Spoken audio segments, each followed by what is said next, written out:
And I got so excited about the piano I forgot the pledge, so please join me in the Pledge of Allegiance. We did that. You forgot that you did it? You forgot that you did it? I'm so excited.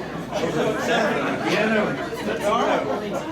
All right, they're patriotic. We can do it again. We can do it again. I know the North Carolina one. Cliff Moon has our invocation You today. have to say that again. They're not quiet yet. Cliff Moon has our invocation today. Alzheimer's. They said, I'll pray for your Alzheimer's. Thank you very Put more much. money in this time. Let us pray. Today, may we give thanks that we are Americans, that we live in a nation where we are all free to debate, disagree and agree, and vote. That we live in a place where liberty, equality, and justice for all is more a reality than it is a dream. May we take joy in this day, in the bounties of grace that are ours in nature, in family and friends, in our fellow citizens and fellow Rotarians. May we find inspiration wherever it may be given for the cause of service above self. May we continually challenge ourselves to live up to the four-way test so that we may exhibit the character and integrity demanded of true Rotarians. Amen. Amen. And Tony Reed has our guests of Rotarians. Or, I'm sorry, our visiting Rotarians.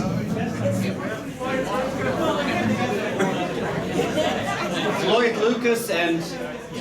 Oh, Floyd Lucas is it. Welcome, Floyd. Guests of Rotarians in the dining room down this way. Philip.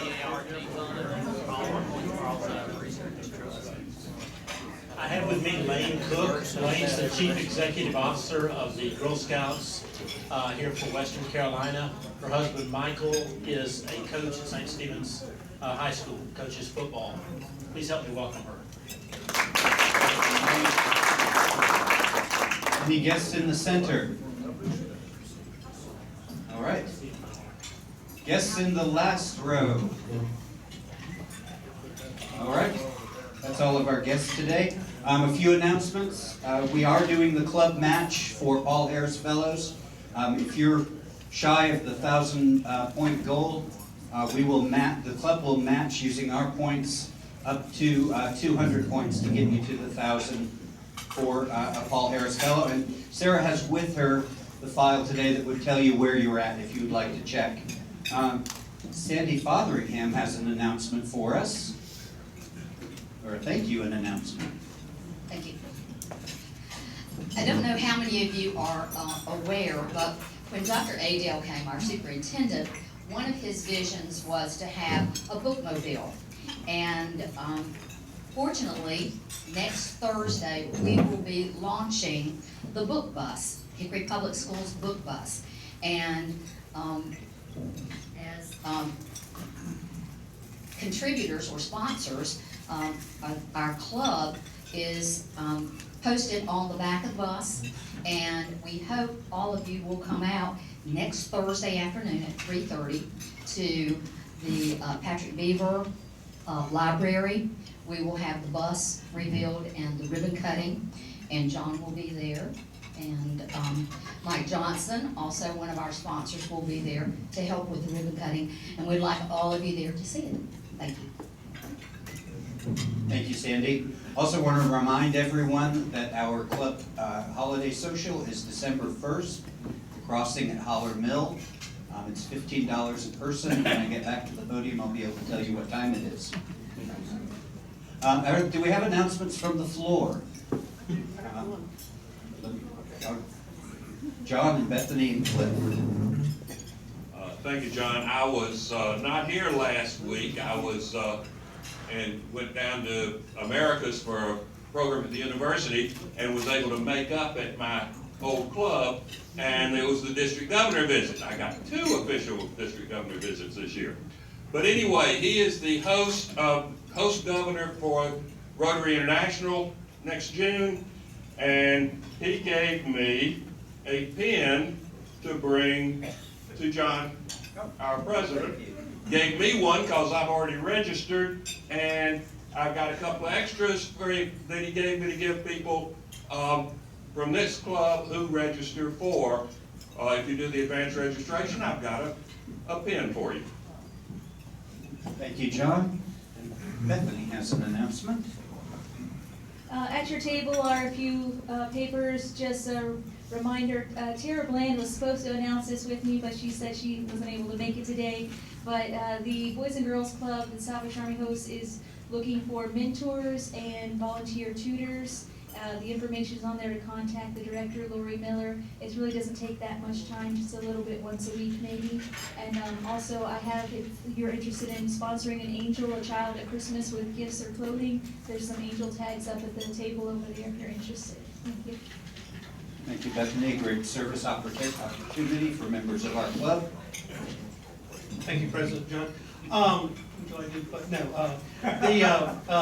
I wanted to make an announcement. Next Tuesday at 10:30 to about 12, the post-polio survivors group meets, and they meet, and they're going to be discussing the well-known book Blue, and the author of that book and the story of polio in this area will be there to discuss the book with us.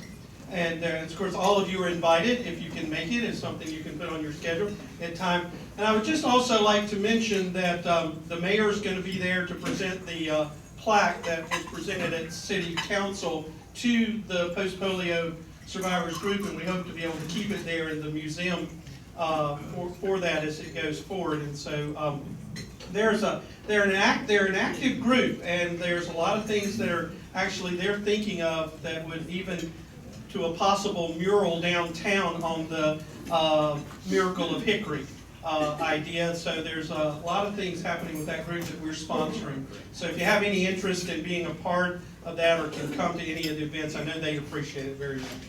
Thank you. Thank you, Claire. And Clarence Pugh has the Rotary Sunshine. Oh, any other announcements from the floor before I get to Clarence? Okay. Well, I do this with a mic or not. We do have some birthdays we want to acknowledge today. Sandy Fotheringham had a birthday on the 7th. So let's sing his birthday. Petey King also had a birthday on November the 9th. And Petey is probably out selling his cars. So it's good to see Jeff Gronenberg back. I understand he was back last week. So Jeff, stay tough, stay hard. It's good for you. Welcome back. And John Bates was on his feet a moment ago, and they mentioned his trip to Americas. If you want to see what some memorabilia, Rotary memorabilia is about, check by John. He's displaying it there. He's poster boy for what's available in Rotary memorabilia. So he's got buttons and t-shirts and all kinds of stuff. So he looks good. I know some of us were probably surprised that the sun came up yesterday morning and it came up again today. So I'm going to take that as good news, and we need some rain, but it's not bad that the sun came up after the election on Tuesday, and I think we'll make the most of what we've got. This is dedicated to John Rambo. I wasn't going to dedicate it to him until I saw him in action a moment ago, and so I want him to pay attention to some of this. These are the 9 important facts to remember as you grow older. Okay. Number 9, death is the #1 killer in the world.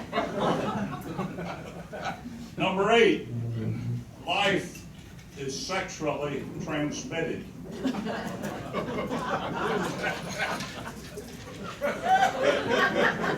Took him a while. That wasn't too strong for the auditor, was it? You're not going to tell the governor on that. I promise I'm not. Number 7, good health is merely the slowest possible rate at which you can die. Number 6, men have 2 motivations, hunger and hanky-panky. and they can't tell them apart. If you see a gleam in his eyes, give him a sandwich. Number 5, give a person a fish and you feed him for a day. Teach a person to use the internet and they won't bother you for weeks or months, maybe years. Number 4, health rules, health nuts are going to feel stupid someday, lying in the hospital dying of nothing. Number 3, all of us could take a lesson from the weather. It pays no attention to criticism. Number 2, in the 60s, people took acid to make the world look weird. Now the world is weird, and people take Prozac to make it look normal. And last, number 1, is life is like a jar of jalapeno peppers. What you do today may be a burning issue tomorrow. Enjoy your day. Thank you, Glenn. Didn't notice Jeff back, something to tell us about. Hey, it's that time of year again. We've got the Salvation Army bell at the at the Walmart location, both the retail and the grocery, and also at Sam's Club. Sign-ups are for December the 9th and December the 16th, and once again, we're doing it from 9 a.m. to 9 p.m. I'll be here afterwards if you want to come by and take a look at everything. I think we've already had 15 or so people sign up, so remember we fill 72 spots over those time periods, and we've got Interact Club will be bringing with us from 6 until 9 on at Walmart Grocery on both Fridays. So come by and see me afterwards, or come by and see me. I'll be here next week also. Thank you, Jeff. And the Interact members that are ringing do have to have an adult with them, and so make sure that you get signed up for the 6 to 9 slots. And also, on our tables, you notice that the buckets have changed color. So we're now starting to collect for the Salvation Army, and we'll be doing that, I think, through Christmas. And I said I'd remind you of the time of the social, since I couldn't remember it. It's from 5:30 to 7:30 on December 1st. Are we going to say this place and leave? We'll do that at the end of the meeting. You can stay for that. I can claim lack of sleep on Tuesday night. All right, so Bruce Bumbarger has our program.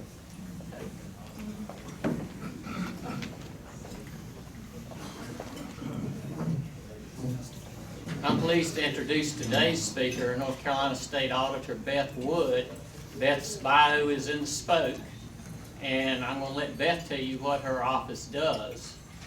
But before any of you think of hightailing it for the exits, I want to set your mind at ease. The State Auditor's Office does not monitor individual tax compliance. They don't examine any North Carolina state returns. Any of you that are running an illegal still in your backyard or up under your chicken coop, Beth is not a revenuer. Please welcome Beth to Hickory.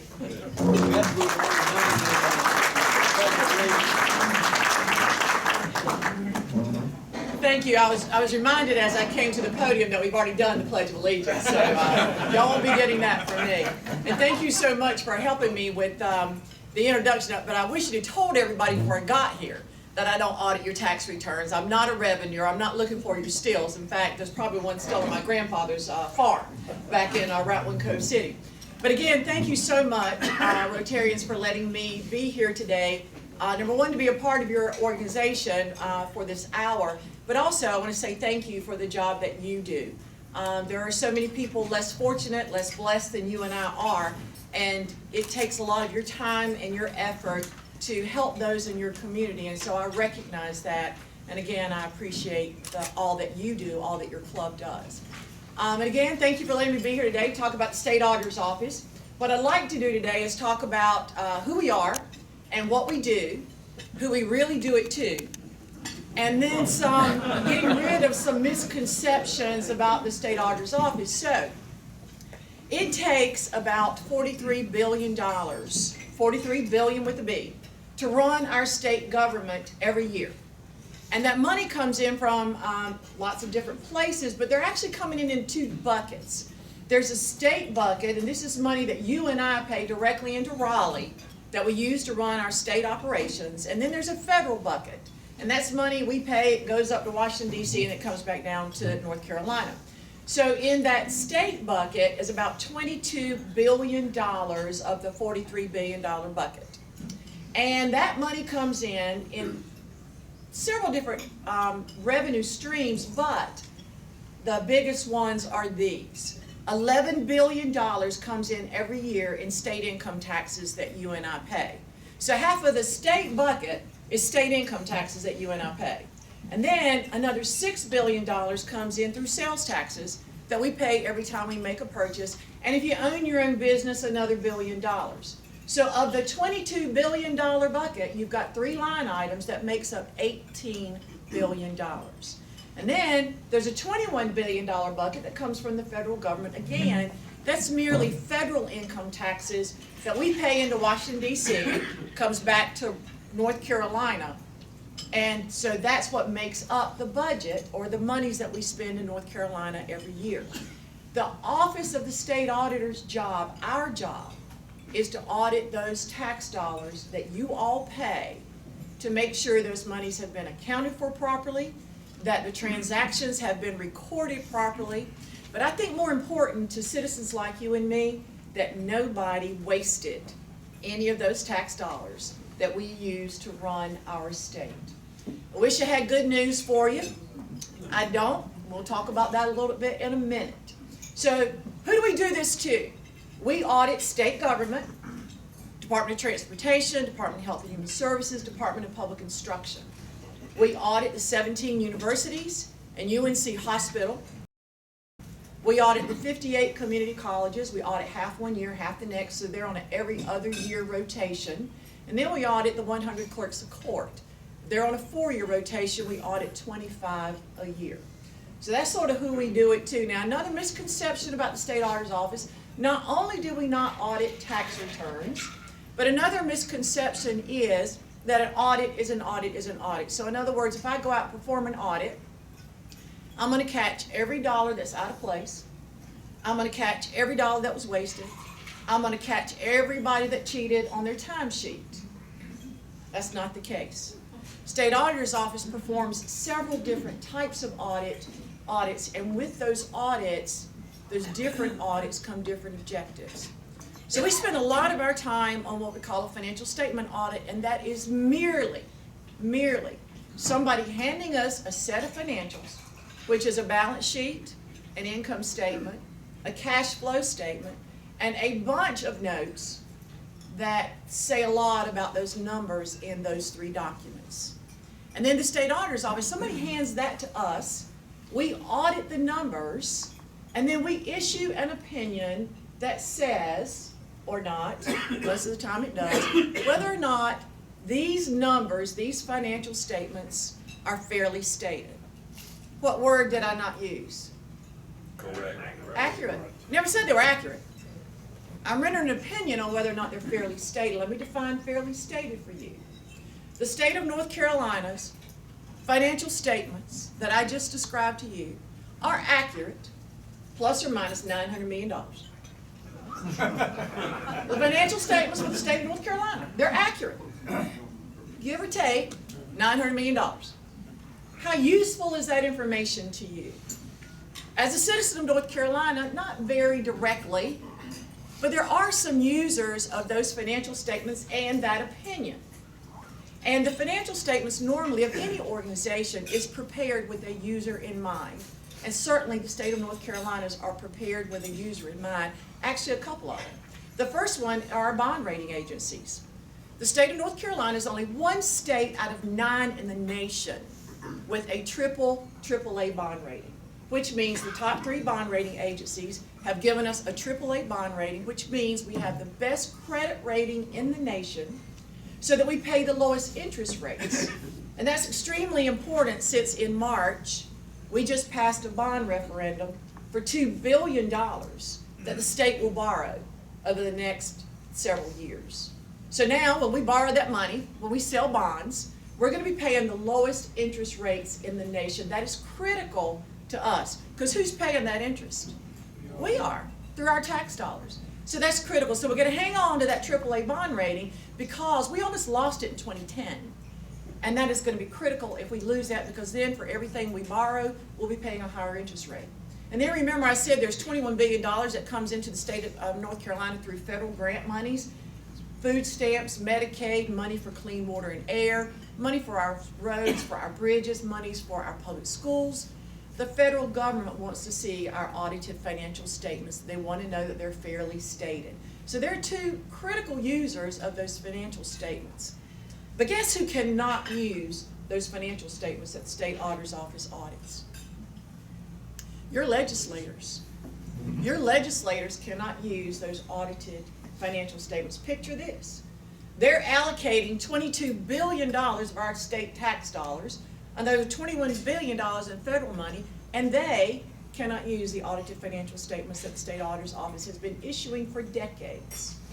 They came to see me a few years ago, and I'm like, what do you mean you can't use these audited financial statements? We put a lot of time and effort into these. And they said, well, flip over and show me the bottom line for the Department of Health and Human Services. I opened them up and I said, well, they're in here because this ties back to the general ledger, but I just can't show you their bottom line. They said, well, what about DOT? Can you show us their bottom line? I'm like, well, no, they're in here in the totals, but I can't show you the bottom line. And they said, well, we need to see, particularly on our top 6 agencies in our state government, we need to know what the bottom line looks like. Because if they go downhill somehow, some way, by the time everybody finds out about it, it's too late. We want to see what their financial position looks like. We said, I don't have the staff to get that done, but I hear what you're saying. You're here every winter trying to allocate these billions of dollars, and you've got nothing to tie back to that lets you know the numbers are right. So we took it on. They wanted us to audit, in this order, Department of Health and Human Services, the largest agency we've got. They spend almost half of the $43 billion. Department of Public Instruction, Department of Public Safety, Department of Revenue, the Treasurer's Office, and DOT. So the first year, 3 years ago, we took this on. For the first time in 2 decades, the General Assembly now know that the Department of Health and Human Services has 10 divisions within their agency. And we helped construct the format of the financial statements, so now not only can we tell you the bottom line for DHHS, we can tell you the bottom line on every one of those divisions. The General Assembly can see this.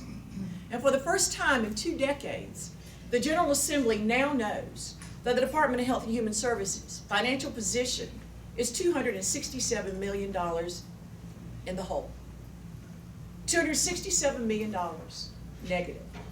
They now know for the first time in 2 decades that the Medicaid program is $350 million in the hole. That's $350 million of bills we have yet to pay, liabilities that we have yet to pay, and we don't have the assets in that program to pay them. The second agency that we looked at was DPI, and 3 years ago we were able to perform that audit. And so we told the General Assembly the Department of Public Instruction is $120 million positive. But over 3 years, the last financial statement audit that we did, we have shown that Department of Public Instruction is only $49 million positive financial position. In 3 years, they've lost $70 million. And this is the kind of thing that the General Assembly needs to be tracking and looking at and understanding what's going on. And again, this is information that the General Assembly hasn't had. So when they are allocating money and they ask an agency, how much are you spending in salaries? How much are you getting back in medical rebates? How much you're spending in supplies? How much you spending in travel? Now they've got audited financial statements that they can tie back to know if the agency's telling them the truth or not. Major when you look at how much money they're allocating across our state government. The second type of audit that we do are federal grant audits, very different from a financial statement audit. We're now looking for compliance. You got federal grants, The federal government set up all these requirements of how the monies are supposed to be spent, who's it supposed to be spent on, and so we audit those $21 billion to determine if these monies have been spent in accordance with the federal requirements. So in 2015, we took a look at a couple of major programs, one of those over at DOT, and we found that Department of Transportation, who's paving our roads, are not properly testing the asphalt and the concrete before they use it on our highways and put down a road. I don't know how many of you remember they were building roads some years ago, a few years ago, I-40 around Raleigh. They paved it, people started driving on it, it crumbled, they dig it up and put down a new one. Wasteful spending of our tax dollars. And again, not testing the asphalt, not testing the concrete to make sure that you've got the right mix, the right consistency in accordance with federal specs is what gets you to a situation where you have to pave a road, drive on it, it crumbles, it has to be picked up again and put down again. The other type of federal grant audit that we did that was enlightening to the General Assembly, for the first time in the history of the office, we decided to publish our findings in total on the Medicaid program. What we found in Medicaid, the state of North Carolina overpaid medical claims, $850 million for the fiscal year 2015. 1/3 of every dollar we spend in Medicaid is state money, 2/3 are federal monies. And we found that we spent $845 million in medical claims. Now, we dug in and we asked, how is it that you let this much money get out the door in overpayments? One of the reasons for a big part of that money getting out the door was that the federal government reduced the rates on some of the medical claims they pay through Medicaid. DHHS took over a year to get the new rates in the system. The state of North Carolina pays 127 million medical claims a year. And we were paying them left and right at a higher, too high rate. Now, according to them, they didn't have enough staff to get the programming done. And it didn't really bother them because they knew where a lot of this money was being paid out at the wrong rate, and they would just go get it back. I said, really? You're just gonna go get it back? Even if you got it all back, it cost you to chase money that's already gone out the door. You got to figure out who got it. You got to let them know they got to pay some of it back. Then you got to try to get it. Then you put it back in your coffers. All of that is costly.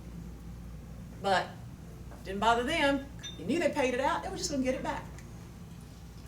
Another type of audit that we do are performance audits. And it's exactly what it says. That's where our staff are looking for truly wasteful spending. One of the first programs that we looked at, we went to see how we're doing in spending our medical expenses, how we are paying for medical expenses for our prisoners. Now, when we take on somebody as a prisoner, state of North Carolina, federal law says you've got to feed them, clothe them, give them a roof over the head, and take care of them when they're sick. And it's our expense. So we found that we were looking at a particular situation in medical expenses for our prisoners. We found that we spend about $100 million a year on medical claims for prisoners. We found that we were looking at, in particular, when a prisoner has to go into a hospital. Sometimes they get so sick, heart problems, blockages, heart attacks, cancer, radiation, they have to actually go into the hospitals, much like you and I do, and we were looking at about $55 million a year being spent on that, on our prisoners. So we went to look at that, and we said, well, see how we're tracking, how are we doing when we're paying for these medical claims? What we found is for our prisoners, the state of North Carolina, and this was all state money, had nothing to do, feds were entering this at all, this was state money. The state of North Carolina, for medical claims for our prisoners, was paying 5 times more than Medicaid or Medicare would pay for the exact same services. 5 times more. We also found that the state of North Carolina was paying for services medical services for our prisoners that Medicare was denied.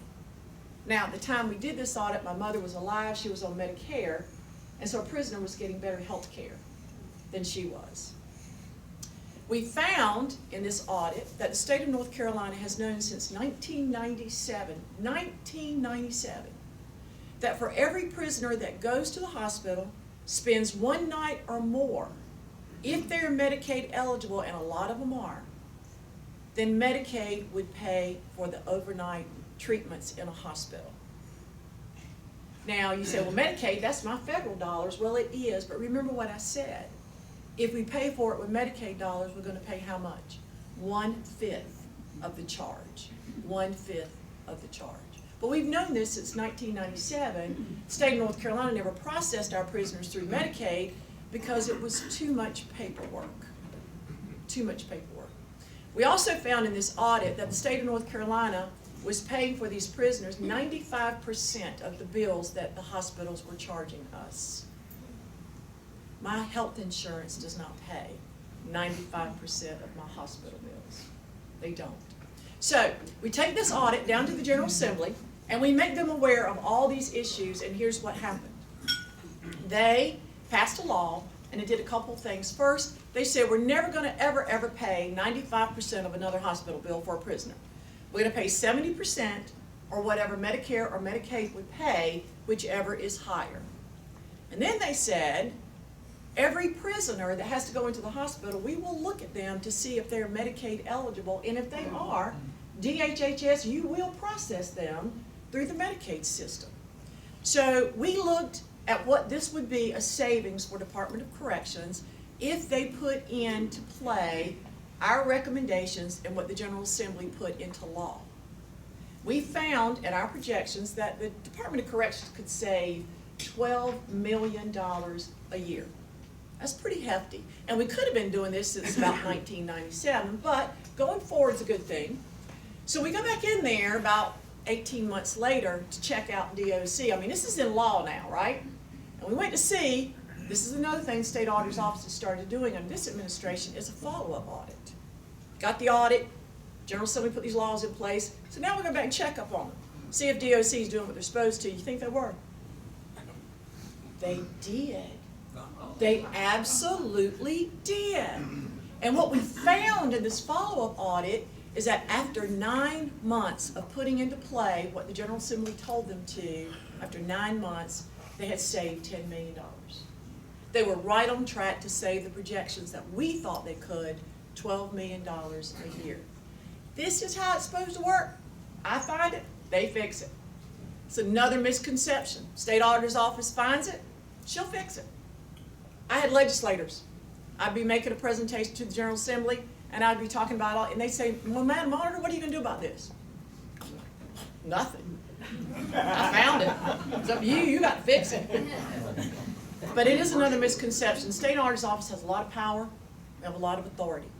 You can imagine that when I'm coming in to look at some issues, especially the discretionary work that we do, that there are lawyers lined up to keep us out. There are all of a sudden confidential information that we can't see.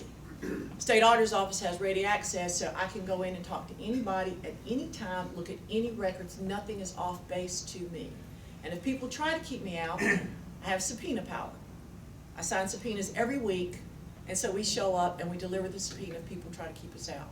But that is where our authority ends. If the State Auditor's Office finds it, then it's up to your General Assembly, your governor, or your agency head to make sure that what we find gets fixed.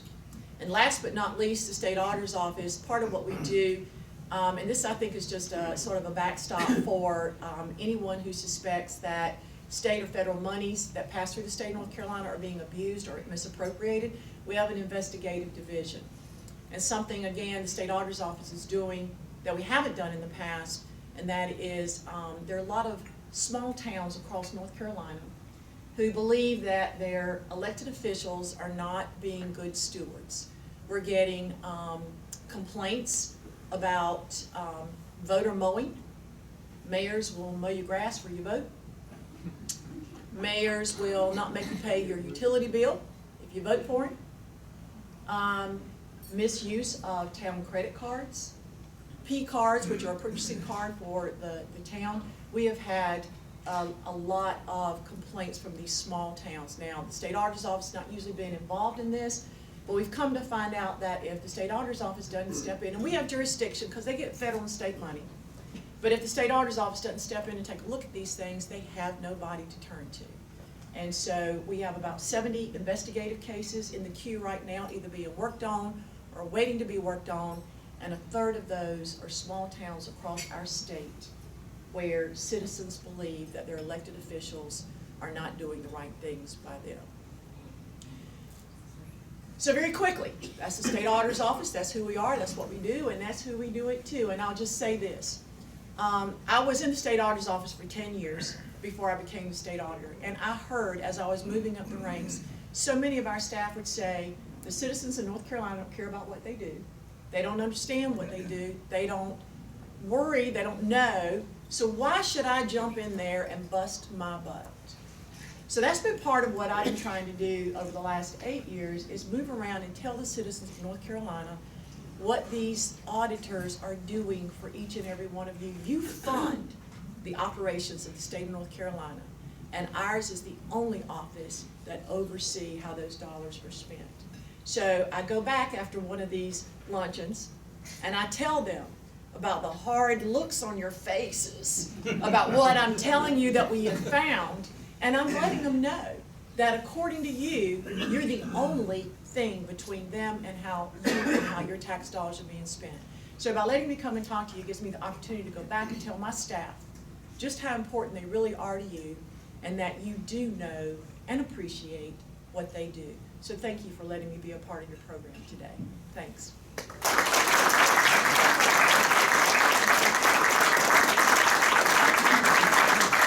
I've probably got time for 1 or 2 questions. Yes, sir. Is the sales tax increasing enough to outpace the reductions in income tax that they've been doing? Plus or minus 900 million? The question is the sales taxes increasing enough to offset the income taxes? It is. It's balancing out. I mean, if the price tag is, $23 billion, $43 billion a year, you're going to have to find that money between one of the two, either the tax revenues or the sales taxes. The corporate taxes, haven't seen those go up at all, but certainly there's been a fluctuation between income tax and sales tax. Yes, ma'am. Well, congratulations and thank you on our bond rating. I guess I'm wondering, for the future, is there anything you can tell us about that bond rating and anything that you're working on or you're worried about sitting behind the scenes about that bond rating? This is not a political statement, but this is a fact, a real fact. And that is, if the state of North Carolina continues to lose revenues, however we're losing them, it's going to affect the bottom line. And if we don't make up those revenues some other place, like raising taxes, and I'm speaking about the businesses that are pulling out because of HB2, and I'll tell you that I talked to the current treasurer about that. This is not just my supposition. I called and asked, I said, I need to know, I want to know, what is this going to do? And she said, in the short run, we are probably okay, although because of all the hype that North Carolina's gotten over HB2, the bond rating agencies are starting to look at this.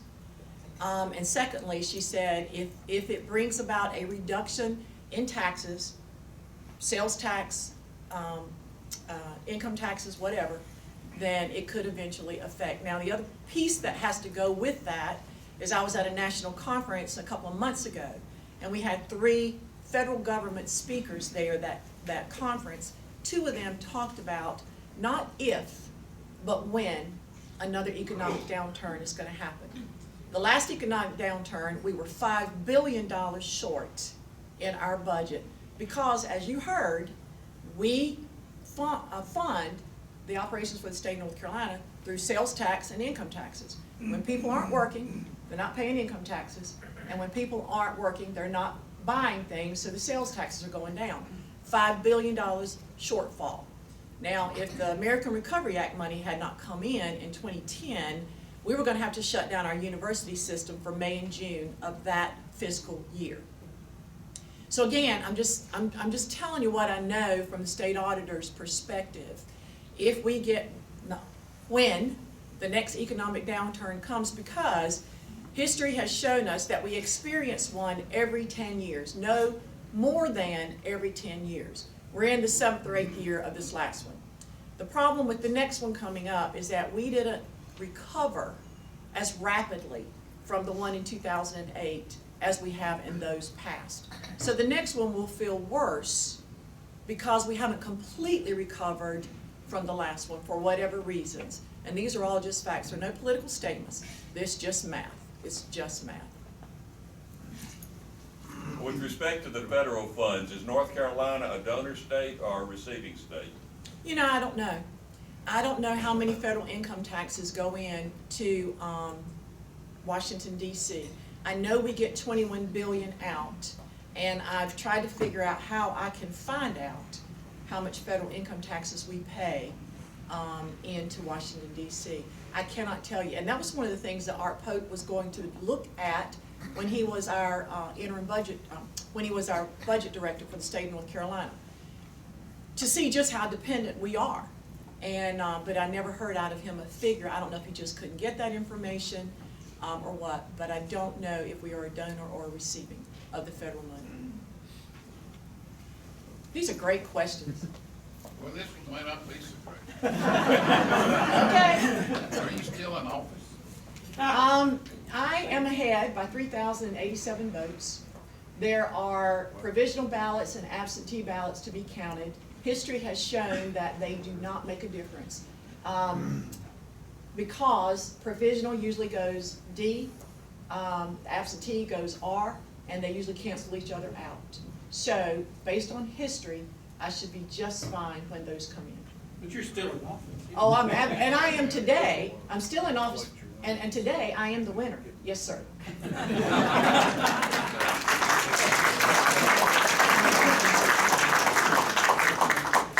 A present for you to thank you for your attendance, a Rotary tote bag. Thank you very much for an excellent program today. And now, where'd he go? Ah, there he is.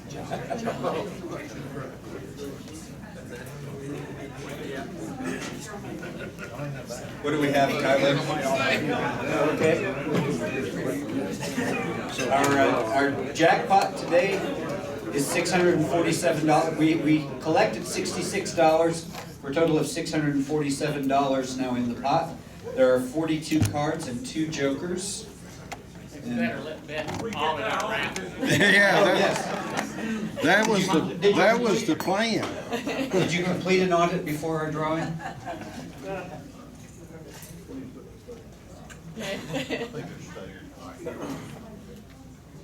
151. 151. 151. Do we have any provisional tickets out there? Yeah. 5151. Is that? 5151. I paid her to get that. Come on up, George. Come on up and draw a card. Where are the cards? Yeah, they're right here. Now, does George have to pay tax on his earnings? If it's under $600. No, I'm just kidding. Of course he does. Yeah. What'd you get? Oh, so close. 3 of spades. You do get a free lunch. Thank you, George.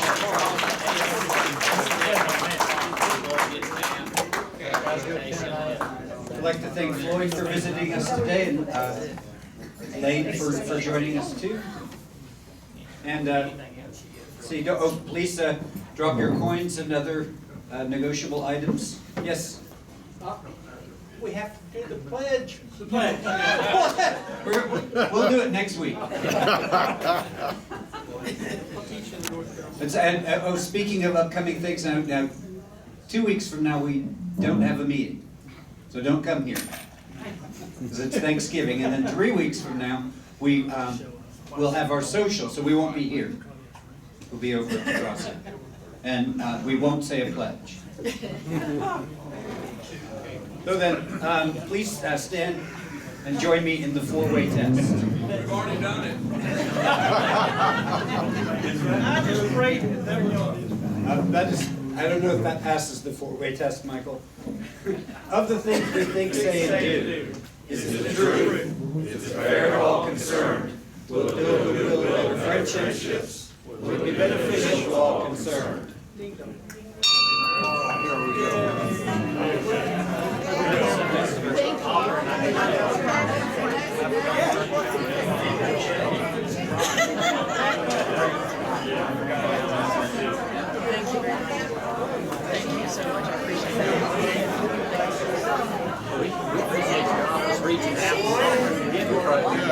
And I just want my staff to know that y'all really do care about what we do and how well we do it.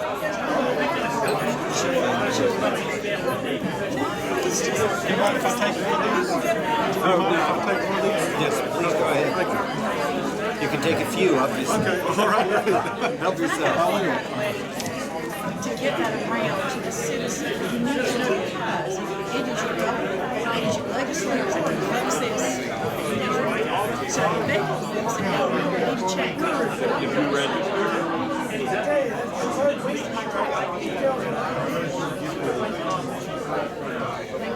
It's a great group.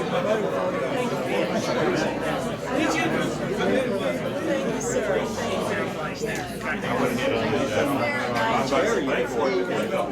And you can always have me back and here's because I got a whole laundry list of honest to talk about. Just make your hairs back in the head. So you want to know what's going on with your tax dollars.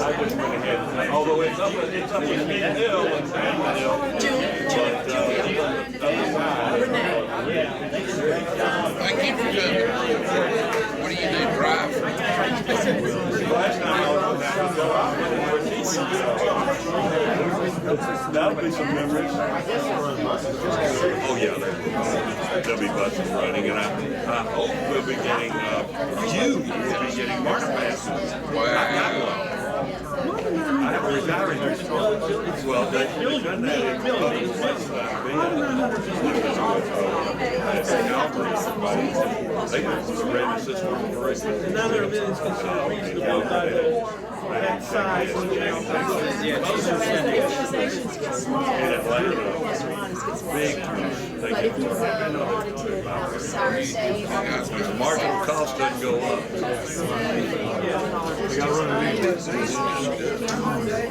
Yeah, I got it when we were down there for reunion, college reunion. We were in Decatur and we were down with Scott and I called down to the station. My pass is no good, it expires. Because we had so much money over. But it was Saturday, so I got back. That's amazing. That's split your budget. Last question would be,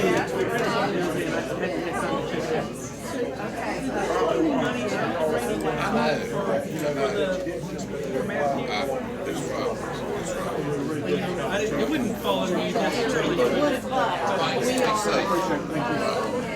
but we are monitoring federal and state. It's going to come, it's going to be simple now because the East Coast so bad, money's just, we're not. I would think you're going to be third.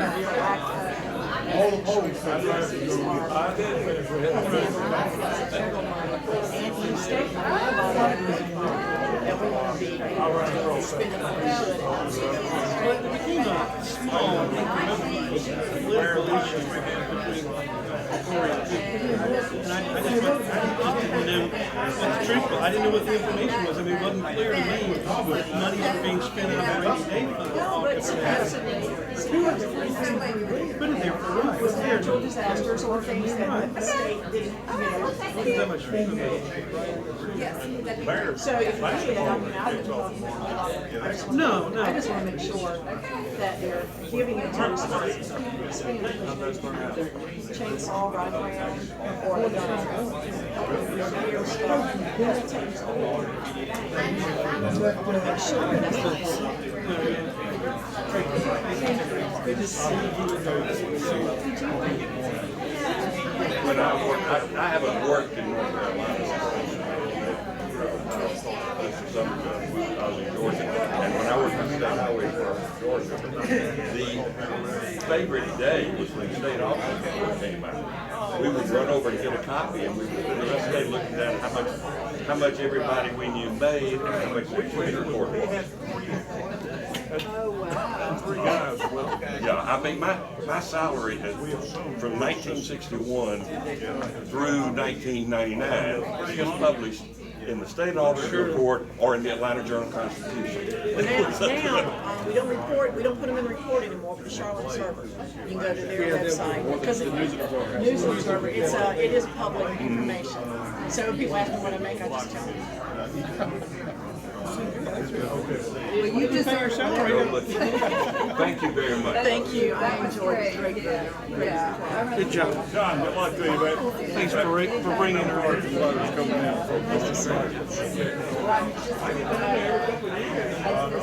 They're not gonna let you get away, are they? It's a reasonably good question. Yeah.